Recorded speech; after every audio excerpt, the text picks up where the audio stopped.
Bonjour, avant de démarrer, je vais essayer de me présenter un peu. Je suis Martine Chauvin, Chiff. Chauvin, c'est le nom de mon mari, Chiff, c'est le nom de mon père, ce qui fait que je suis à la fois d'ici et pas d'ici, et je tiens beaucoup à ce jeu.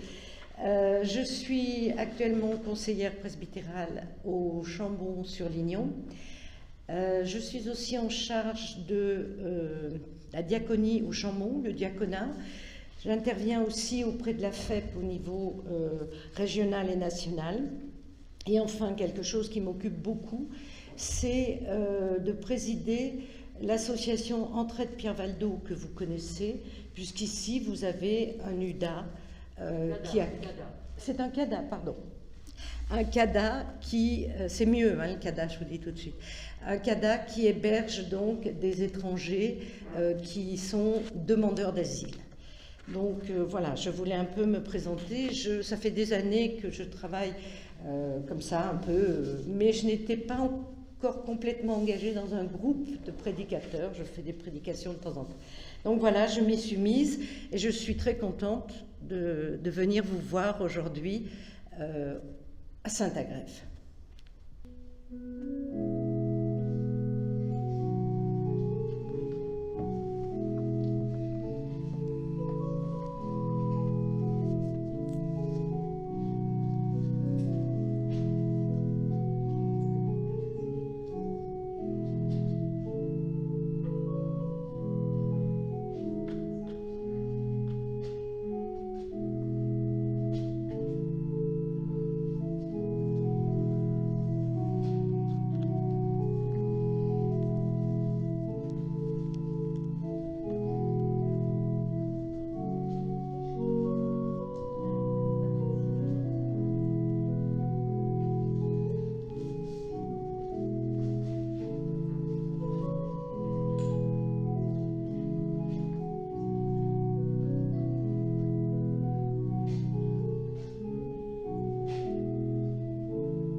La grâce et la paix nous sont données de la part de Dieu, notre Père, et de Jésus-Christ, notre Sauveur.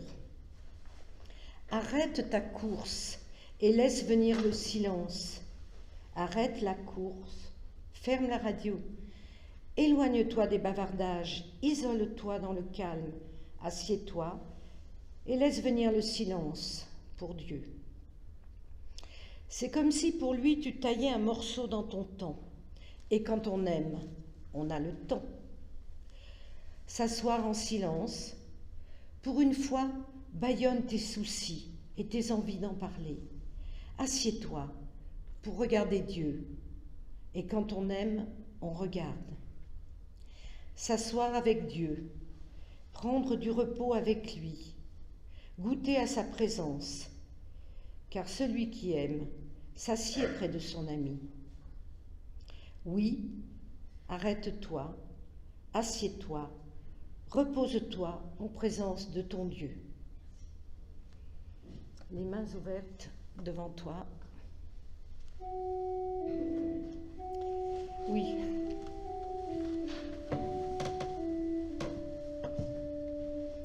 Les mains ouvertes devant toi, Seigneur.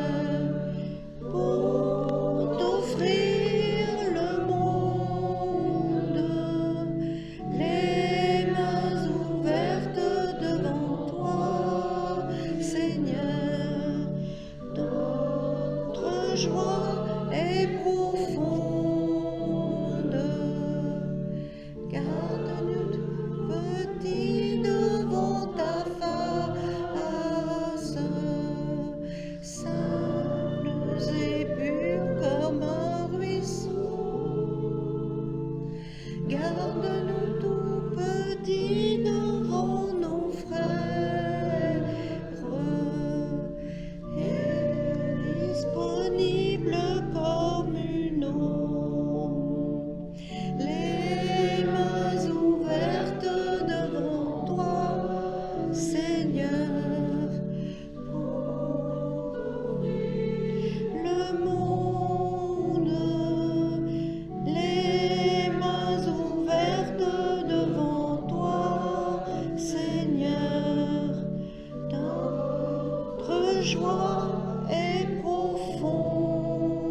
Nous entrons dans un temps de louange au psaume 103, mais ce sont des extraits. Bénis l'Éternel, ô mon âme, que tout mon cœur bénisse son saint nom. Bénis l'Éternel, ô mon âme, et n'oublie aucun de ses bienfaits. Comme un père est tendre pour ses enfants, le Seigneur est tendre pour ceux qui l'écoutent. Il sait bien de quelle pâte nous sommes. Il se souvient que nous sommes poussière. L'homme, ses jours sont comme l'herbe. Il fleurit comme la fleur des champs. Le vent passe et elle n'est plus. Mais la fidélité du Seigneur dure toujours et pour toujours. Elle est sur ceux qui le craignent et sa justice pour les fils de leurs fils, pour ceux qui gardent son alliance. Je vous invite à chanter le cantique 5302. Voilà. Les 5 strophes, il est court, et si j'ai bien compris, l'ancienne mélodie, oui. Chaque jour de ma vie. Voilà.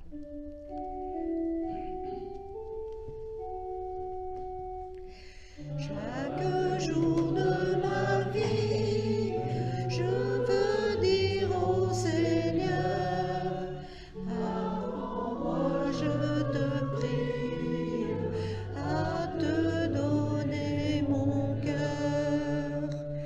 Dès que le jour commence, je veux dire au Seigneur, tiens-moi dans ta présence, mon Dieu, mon Rédempteur. Souvent dans la journée, je veux dire au Seigneur, toi qui me l'as donné, sois-en le bienfaiteur. Et quand vient la nuit sombre, je veux dire au Seigneur, tu me vois sous son ombre, garde-moi ta faveur. Oui, toujours sur la terre, je veux dire au Seigneur, quand toi, mon Dieu, mon Père, je trouve mon bonheur. Je vous invite à vous asseoir. Nous allons rentrer dans un temps de recueillement avec un premier temps de repentance, un cantique et ensuite l'annonce du pardon. Seigneur, nous voudrions tellement obéir à tes commandements, t'aimer et te prier, aimer les autres autour de nous, annoncer ton message d'amour et le rendre efficace. Et pourtant, nous reconnaissons que nous enfreignons tes commandements. Nous avons facilement l'excuse d'être trop petits quand il faut s'engager, et nous savons si bien être orgueilleux.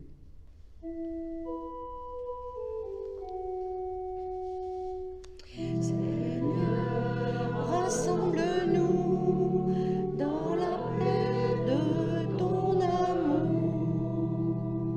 Nos fautes nous séparent, ta grâce nous unit. La joie de ta victoire révèle notre nuit.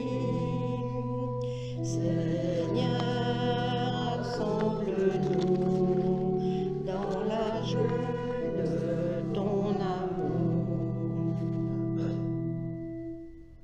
Je vous propose de vous lever pour recevoir le pardon. C'est une forme de réponse de notre part. Quand les montagnes s'effondreraient, dit Dieu, quand les collines chancelleraient, ma bonté pour toi ne faiblira point, et mon alliance de paix ne sera pas ébranlée. Je t'aime d'un amour éternel, et je te garde ma miséricorde. C'est dans le prophète Ésaïe. Et voici comment Dieu a manifesté son amour. Il a envoyé son Fils unique dans le monde, afin que par lui nous ayons la vie, C'est de l'épître, première épître de Jean. Que Dieu nous mette au cœur l'assurance de son pardon et qu'il nous donne de marcher vers son royaume.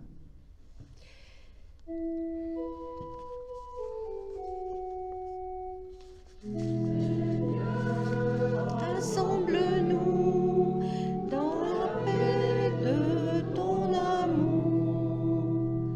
Tu es notre espérance parmi nos divisions. Plus haut que nos offenses s'élève ton pardon. Seigneur, rassemble-nous dans la paix de ton amour.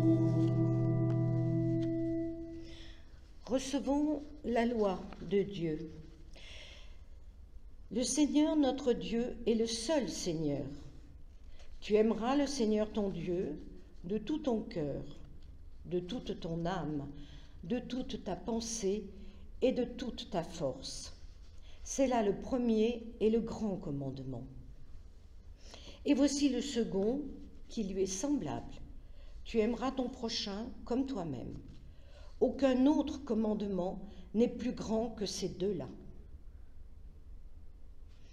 En toi, Seigneur, est notre espoir.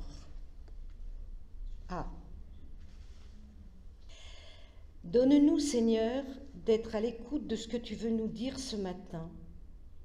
Accorde-nous la grâce du silence intérieur pour que ta parole nous rejoigne et qu'elle parle à notre cœur.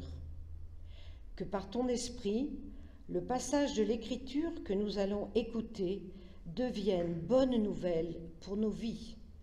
Amen. Et aujourd'hui, dans les textes communs, vous savez, Église catholique, Église protestante, il y avait ce texte de l'Évangile de Jean qui s'appelle l'entretien avec Nicodème. Simplement la deuxième partie, mais je vous relis quand même l'ensemble, parce que je n'ai pas pu vraiment séparer. Donc, au chapitre 3, les versets 1 à 21. Or, il y avait parmi les pharisiens un homme du nom de Nicodème, un des notables juifs. Il vient, de nuit, trouver Jésus et lui dit : « Rabbi, nous savons que tu es un maître qui vient de la part de Dieu, car personne ne peut opérer les signes que tu fais si Dieu n'est pas avec lui. » Jésus lui répondit : « en vérité, je te le dis, à moins de naître de nouveau, nul ne peut voir le royaume de Dieu. » Nicodème lui dit : « Comment un homme pourrait-il naître s'il est vieux ? Pourrait-il entrer une seconde fois dans le sein de sa mère et naître ? » Jésus lui répondit : « en vérité, je te le dis, nul, s'il ne naît d'eau et d'esprit, ne peut entrer dans le royaume de Dieu. Ce qui est né de la chair est chair, et ce qui est né de l'esprit est esprit. Ne t'étonne pas si je t'ai dit, il vous faut naître d'en haut. Le vent souffle où il veut, et tu entends sa voix, mais tu ne sais ni d'où il vient, ni où il va.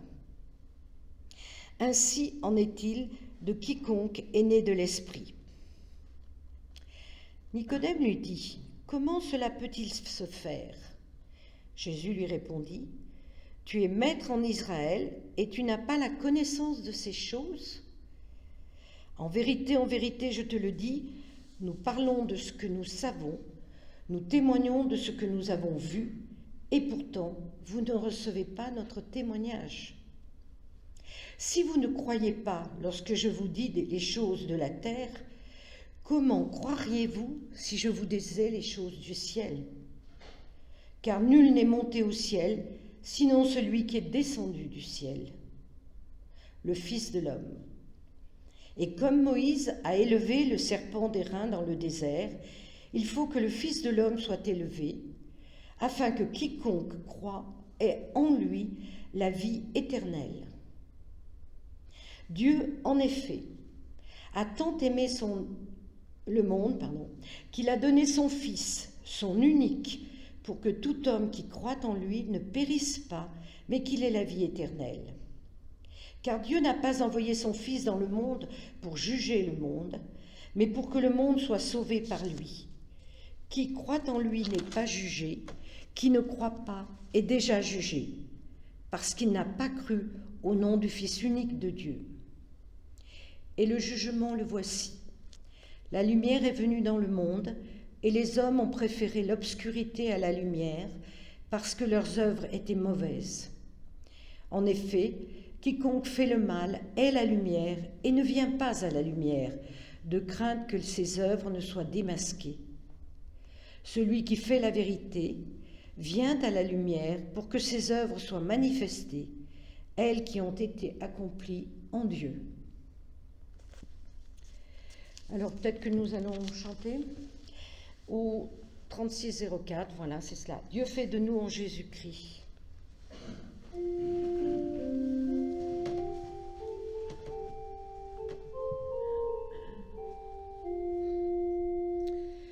Dieu fait de nous en Jésus-Christ des hommes libres qui vient de lui, tout est pour lui, il nous délivre. Peuple choisi pour témoigner de l'Évangile, laisse ta vie se ranimer aux sources vives. Peuple choisi pour exister dans la prière. Prends tes mains le monde entier et sa misère. Peuple choisi pour l'unité de tous tes frères.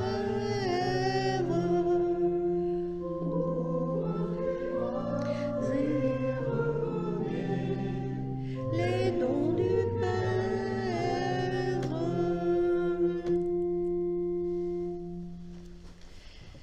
Alors je ferme ma Bible parce que j'y tiens beaucoup. On m'avait appris que la prédication, ça n'est pas la Bible. Donc on ferme, le texte est là, mais je vais vous livrer une prédication qui est donc personnelle.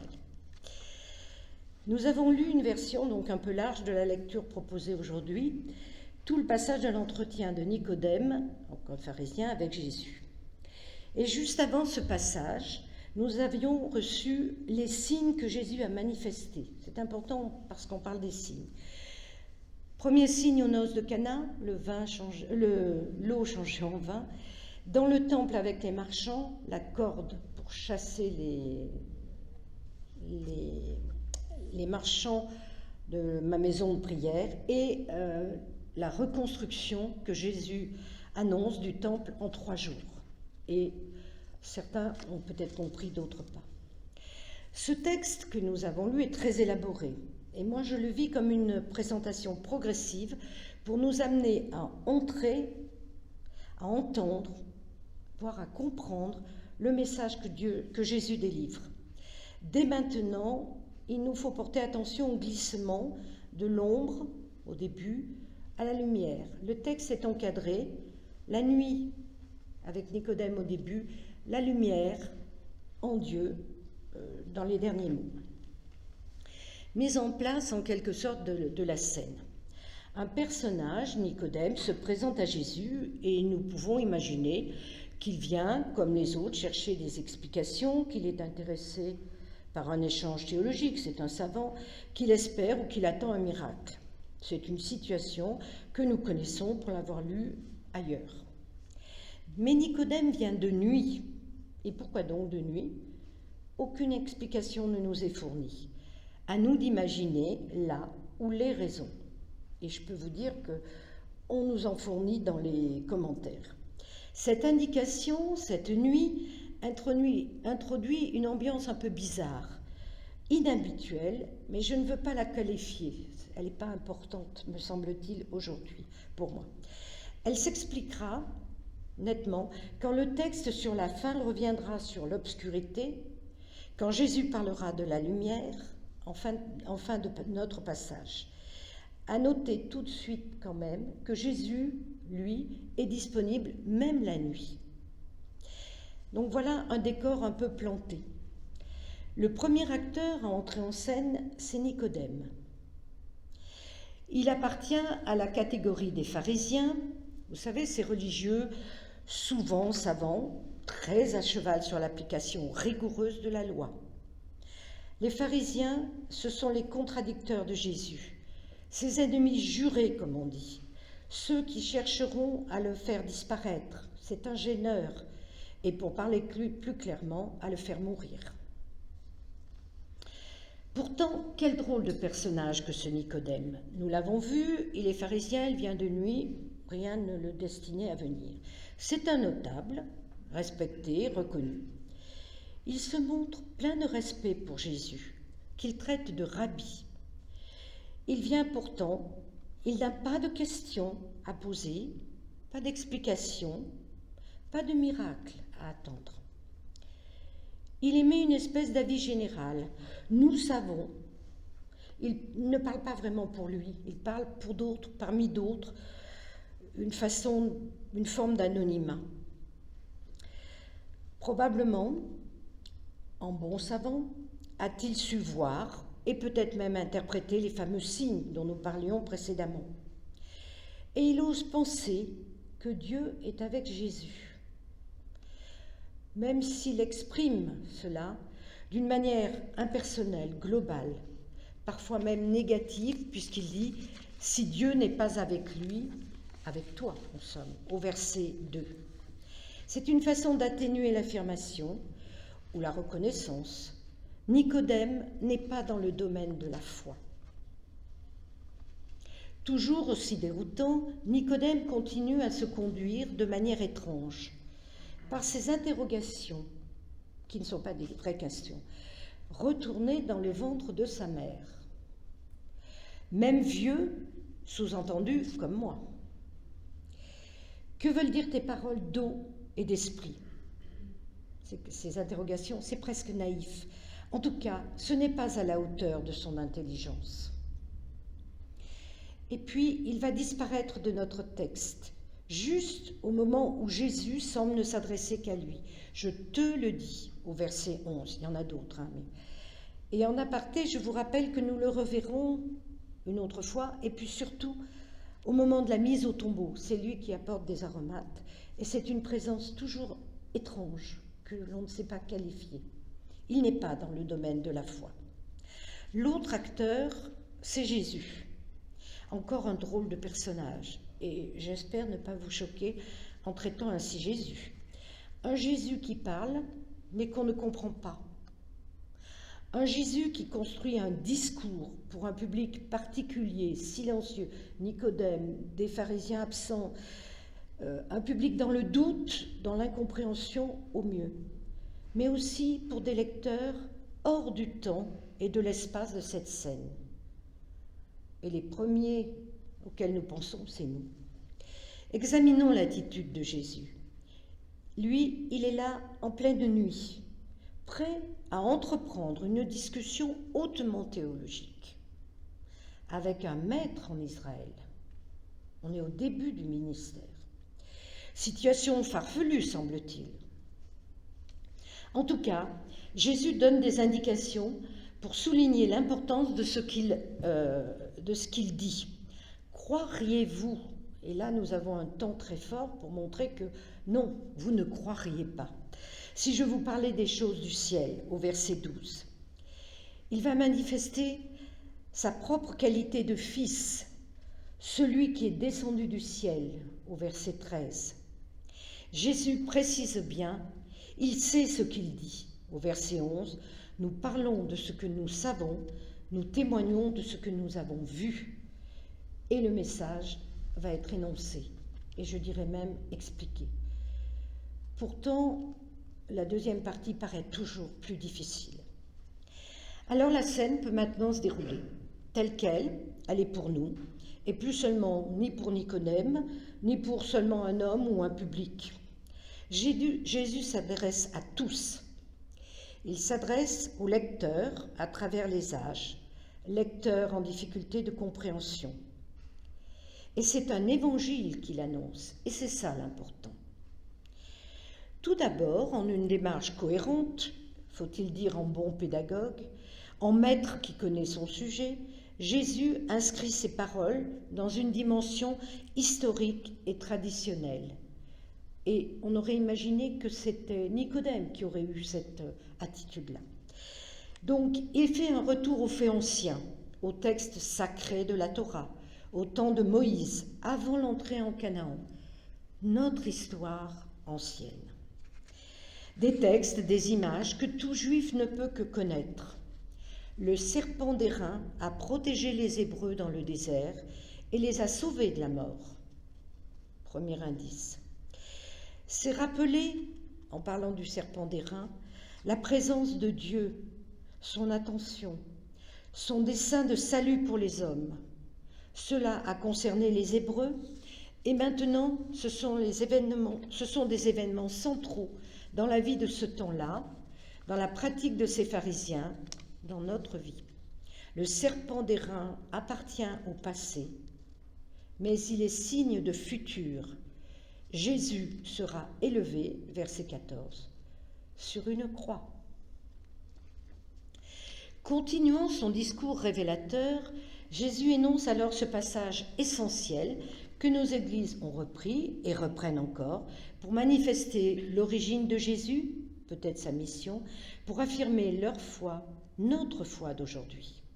Dieu a tant aimé le monde qu'il a donné son Fils, son unique, pour que tout homme qui croit en lui ne périsse pas, mais qu'il ait la vie éternelle.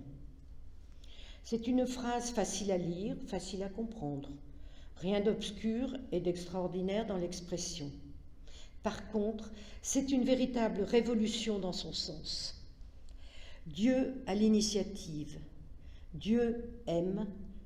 Il donne. Ce n'est pas un prêt, pas d'attente de retour ou de remboursement, pas de condition pour ce don. Il est ici souligné que Dieu manifeste son amour, que Dieu manifeste un amour que tous, le monde, peuvent comprendre, un amour de père. Un amour d'autant plus grand que le Fils est unique. Pas d'autre cause, pas d'autre motif que cet amour. Oui, nous comprenons aujourd'hui encore cette manifestation d'amour. Par contre, ce don, cet amour de Dieu, il a un objectif, le même que dans l'épisode du serpent d'airain du désert, la vie et la guérison. Une vie à jamais que nous ne savons guère exprimer et comprendre, la vie éternelle. Expression simple, au sens extrême, si peu dans l'usage qu'elle en est devenue un gros mot de notre foi. Pour certains, c'est une parole, une promesse gratuite, sans intérêt car sans fondement.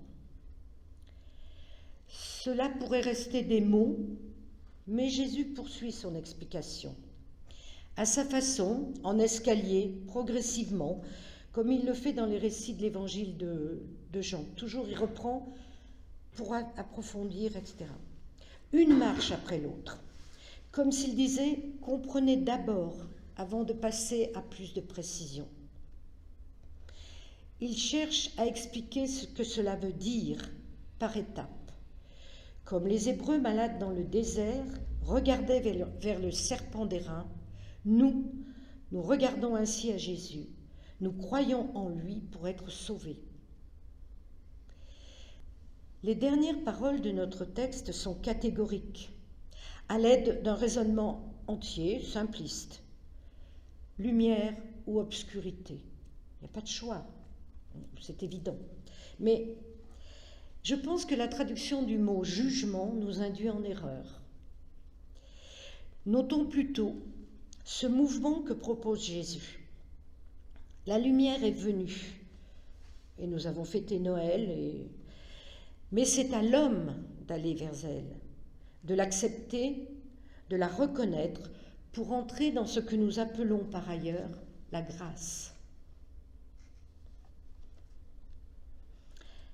Nous arrivons ainsi à la fin du message de Jésus. C'est de grâce qu'il parle, de lumière donnée, d'amour extraordinaire. Pour nous qui appartenons au monde et à la création. Dieu a tant aimé le monde, la création, nous. C'est cela l'évangile de Jésus. Aller vers la lumière et faire des œuvres en Dieu, faire des œuvres en lumière. Il me semble bien que les autres évangiles disent, mais autrement, la même chose. Jésus est le Fils unique. Il nous révèle un Père très aimant qui laisse la liberté d'entrer dans sa grâce, dans sa vie. Résumons ainsi notre texte. Jésus nous fait enfants de Dieu. Cette bonne nouvelle, cet évangile nous fait vivre, même si nous sommes parfois, souvent, sans modestie, un Nicodème. Comme il a osé aller vers Jésus, allons à la lumière. À Dieu seul la gloire.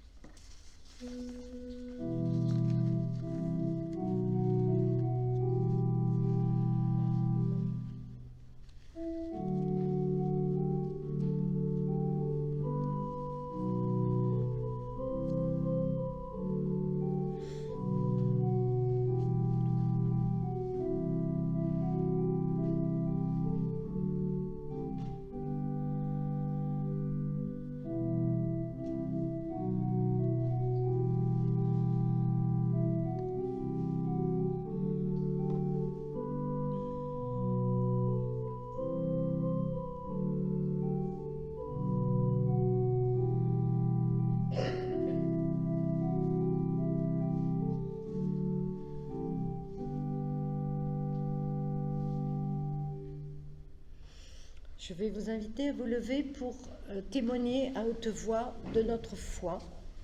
Le texte est à la suite.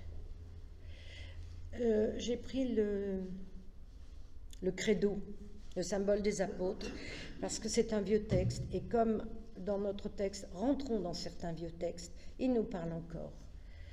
Je crois en Dieu, le Père Tout-Puissant, Créateur du ciel et de la terre. Je crois en Jésus-Christ, son Fils unique, notre Seigneur, qui a été conçu du Saint-Esprit et qui est né de la Vierge Marie. Il a souffert. Sous Ponce Pilate, il a été crucifié. Il est mort. Il a été enseveli. Il est descendu aux enfers. Le troisième jour, il est ressuscité des morts. Il est monté au ciel. Il siège à la droite de Dieu, le Père Tout-Puissant. Il viendra de là pour juger les vivants et les morts. Je crois en l'Esprit Saint. Je crois la Sainte Église universelle, la communion des saints, la rémission des péchés, la résurrection de la chair et la vie éternelle. Amen. Je vais vous inviter à chanter au 21-08, c'est toi, Seigneur, qui nous unis.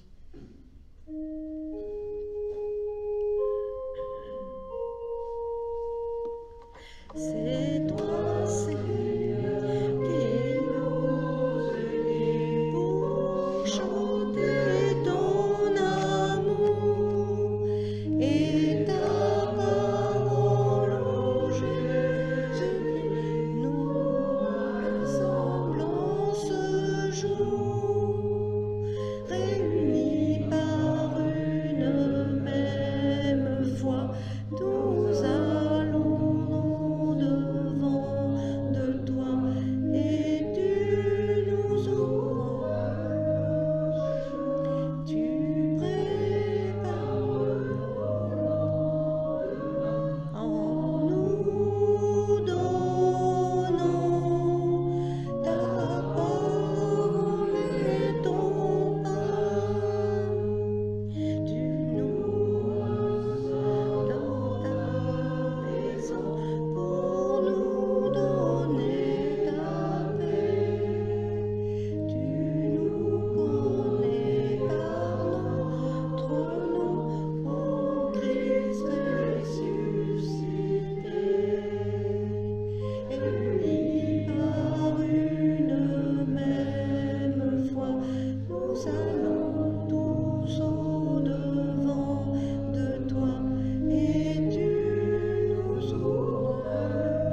C'est le moment des annonces.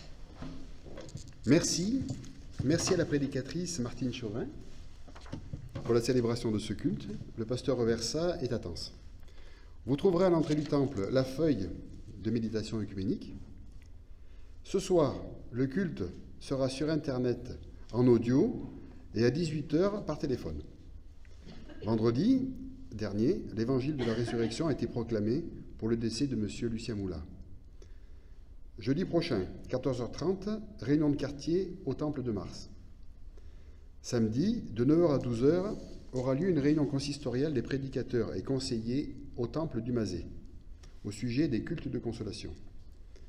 Samedi toujours, de 15h à 17h, aura lieu le groupe de jeunes, ici, au Temple de Sainte-Agrève. Et dimanche prochain, se tiendra ici, à 10h30, le culte. Maintenant, c'est le moment de l'offrande.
Merci pour ces dons. Dieu aime le don joyeux, dit-on. Et nous ne savons pas toujours être joyeux à ces moments-là, mais nous donnons de bon cœur. Je vous invite à la prière d'intercession, c'est-à-dire la prière les uns pour les autres.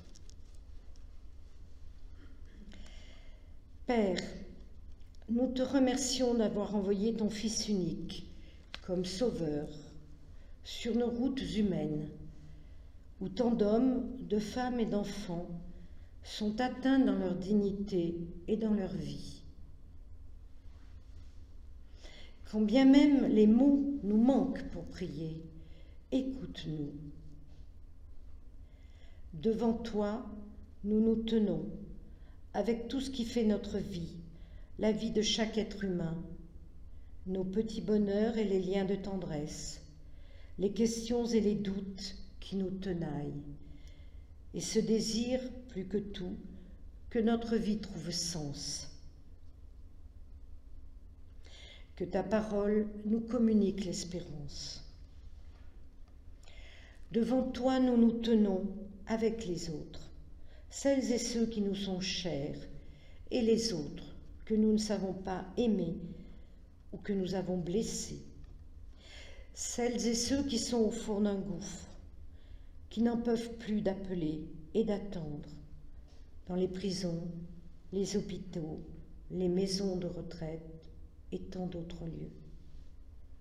À chacune, à chacun, redonne le courage de faire face. Devant toi, nous nous tenons, avec les étrangers parmi nous, ceux et celles qui subissent le poids, les vexations, et les plus menacés parmi eux, les demandeurs d'asile, les sans-abri, les sans-papiers. Que dans une société qui leur est hostile, ils trouvent des regards de sympathie, des gestes de solidarité.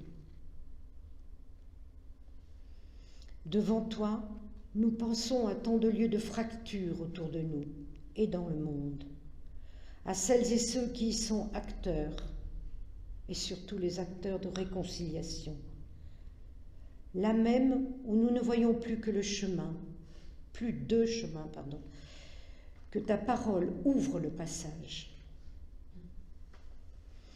Dans la confiance, nous te dirons ensemble la prière que tu nous as donnée. Notre Père qui es aux cieux, que ton nom soit sanctifié, que ton règne vienne, Que ta volonté soit faite sur la terre comme au ciel. Donne-nous aujourd'hui notre pain de ce jour. Pardonne-nous nos offenses comme nous pardonnons à ceux qui nous ont offensés. Ne nous laisse pas entrer en tentation, mais délivre-nous du mal, car c'est à toi qu'appartiennent le règne, la puissance et la gloire pour les siècles des siècles. Amen. Et je vous invite à vous lever pour recevoir l'envoi et la bénédiction, et nous chanterons ensuite. Dieu nous a donné la lumière. Marchons vers cette lumière, accueillons cette grâce. Le Seigneur vous bénisse et vous garde. Le Seigneur tourne sa face vers vous et vous donne sa paix. Amen.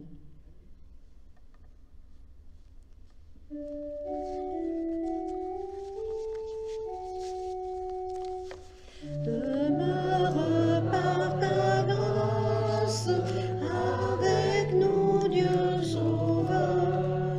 Quand l'ennemi menace, protège-nous, Seigneur. Je vous souhaite un bon dimanche.